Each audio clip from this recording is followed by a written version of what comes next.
Right, hello everyone. I haven't uploaded a video in a little while. Just been quite busy, to be honest. Uni started back, and so for the next few weeks, I'm kind of juggling university 1 day a week, 2 days worth of podiatry, and also 3 days worth of coaching. And for anyone here who's, yeah, able to add that up, that equals more than 5 days, basically. And so it's a bit hectic, but it's just a short period of time. I will be dropping one of my days with podiatry in November, and then hopefully not long after that dropping them completely, and sort of embarking on this new journey of career exploration and volunteering and things I've got planned, but that's for a whole other video. Today I wanted to come on and, well, no, actually, I want to share one thing with you first. And for a lot of people, this won't be very interesting at all, and I won't talk about it for long. But tonight, I am collecting a new car, and I'm very excited. Cars have always been something that I have just loved. I remember being like probably about 7 years old and being in, I feel like it was an Asda or a Waterstones or something, or a TK Maxx. No, not TK Maxx. I don't know where I was. They sold books, wherever it was. And I remember being little me, going up to my mum with this enormous book of fast cars, this big encyclopedia, and being like, oh, please, can I have this? And my mum being like, okay, yes, yeah. And me being like, this is amazing. Like, I remember literally, that was, yeah, at 7 years old. I've just always loved them. I don't know a great deal about the engines. I know a bit, but, you know, very little in the big scheme of things. I just love what they look like. I love what they sound like. I love the interiors. I often go on to like websites, and you can go on and build your car. I often go into like really fancy cars and be like, ooh, what things do I want? Oh yes, no, I do want magic seats that do all sorts of crazy. Yeah, I do want that. Yeah, absolutely. And I just love it. But I said I wasn't going to talk about this for very long. I am incredibly excited.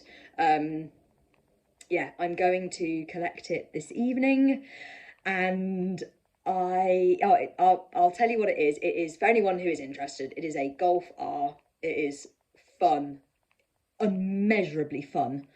And I mean, I've only driven it once, and literally I was just buzzing. And it's red, which is my favourite colour, and it's got beautiful interior, and it's I'm just so excited. I feel like my first car was a Mini, a wonderful little Mini, so fun, and it died a death. And it was a 2004 plate, to be fair, so it's doing pretty well, but it died a death. And so I've been saving, and now, yeah, I was meant to be van shopping with Andrew, actually. We didn't come away with a van, but we did have great fun test driving this, and I did go, yeah, I want that. so we're going tonight to collect it, and I will, yeah, I'll probably share like some bits on Instagram and stuff, just because why the hell not? I'm keen to try and share a little bit of my recovered life with you, and life beyond my eating disorder, and this is definitely a very exciting thing for me. So yeah, anyway, I did actually want to talk about something quite important today, and that is something that I know for me in recovery, I wish I'd known about before I embarked on recovery.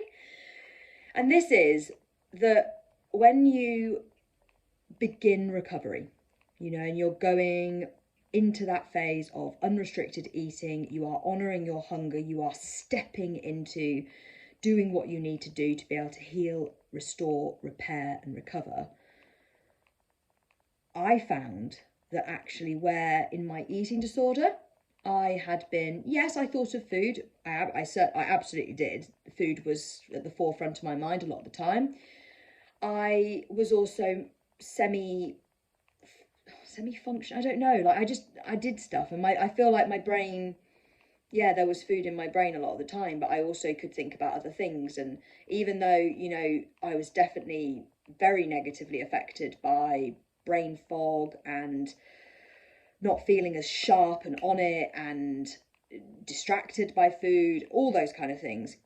If I'm really honest with you, when I stepped into recovery, and I mean properly, really started eating without restriction, honouring my hunger, resting up, I became so much more obsessed with food. than I was in my eating disorder. And I mean that I went from, yes, thinking about food a lot, but also still kind of, you know, doing school bits and doing, I don't know, seeing people every now and again, and just thinking, like, my general time, you know, my brain wasn't 100% food.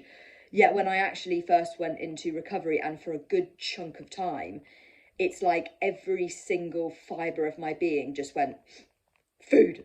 Like 100%, 100% obsessed with food. And I think when I started eating without restriction, I think I imagined myself just, you know, yeah, enjoying it and the challenge of it, but also my world opening up and wanting to go out and see people and do things.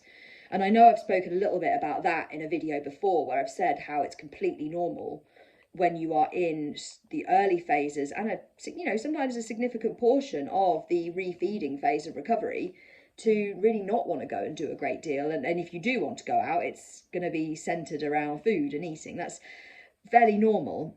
But I just wanted to touch on this again because I really know that for myself, I could have done with hearing this, because I thought I was going to start eating without restriction and that my world would just instantly blossom and I'd have all this brain space for thinking about other things. You know, like you often see those pie charts of your brain in an energy deficit versus your brain kind of not. And, you know, in the energy deficit, there's a huge chunk of it is about food, movement, your body, and then there's hardly any for anything else.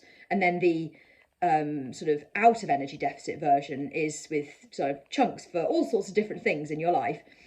And that is true, but I think it misses out a very important part, which is that, and again, I know that some people, I know from my work with coaches, this is something that I'm not alone in, and I know from my time on Instagram and stuff, I know from sharing previously, I'm not alone in this. Maybe it's not something each of you sort of relate to, but if for anyone who is experiencing this, I want you to know it's normal that in that recovery period, it's almost like that entire pie chart just gets like washed away by food. Like there's no tiny slither for anything else. I just didn't feel it. I was completely and utterly 100% food. And if it wasn't food, I was asleep. And then I'd wake up and then the first thing I'd think of was food. And if it wasn't directly food, it was thinking about food, or thinking about recovery, which was therefore thinking about permission to eat said food. Like I was just food obsessed. And as I say, there's not really very much, I'm not really going anywhere with this particularly, but I just wanted to share it because I know when I was there, I imagined myself getting into recovery, starting to eat without restriction, and then just being like, oh yeah, all my life I can feel my hobbies and my interests, and wow, look at all my brain space, this is so cool. And it wasn't. You know, actually, yes, I spent a lot of time in my eating disorder thinking about food, but I also felt like I had brain space for other stuff. Whereas when I went into recovery, it's like that all just got washed away and my body just went food. And I think at the time it was overwhelming, and I thought, oh gosh, what does this mean? Does it mean that I don't actually have an eating disorder? Like, what's going on? This is not how it's meant to be. I'm sure I'm meant to be out and doing nice things. All the worries and the doubts just came flooding in. And I think it's really important that I basically just voice this so that anyone who is in that place understands that it's completely and utterly normal. You know, and I think at the time, and certainly now looking back, I can see biologically that it makes total sense. You know, when you are in an energy deficit and your brain and body believe that food is scarce in the environment that you are in, a degree of background hunger is present, it is. But that very kind of slamming at the front door, like eat, food. There's a point at which your body kind of goes, oh, 1 second. That was just the postman delivering an enormous box of cat biscuit, which Tika is perfectly demonstrating just how big it is, actually. I didn't realise I'd bought so much, but I suppose that's useful. They will appreciate it, no doubt. Anyway, from a biological point of view, it makes total sense. When your body is energy deprived and it is in a food scarcity mindset, it believes that food is scarce in the environment that it's in, there really there really isn't much point in just constantly hounding you with food, food, food, eat, eat, eat.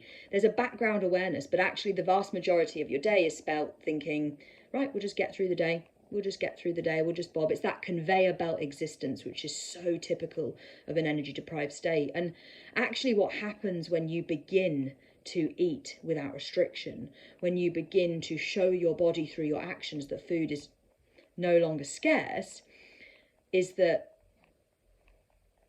this little Tika, you know, what happens is your body goes, oh my goodness, oh, she's really cute, look at that. But so distracting.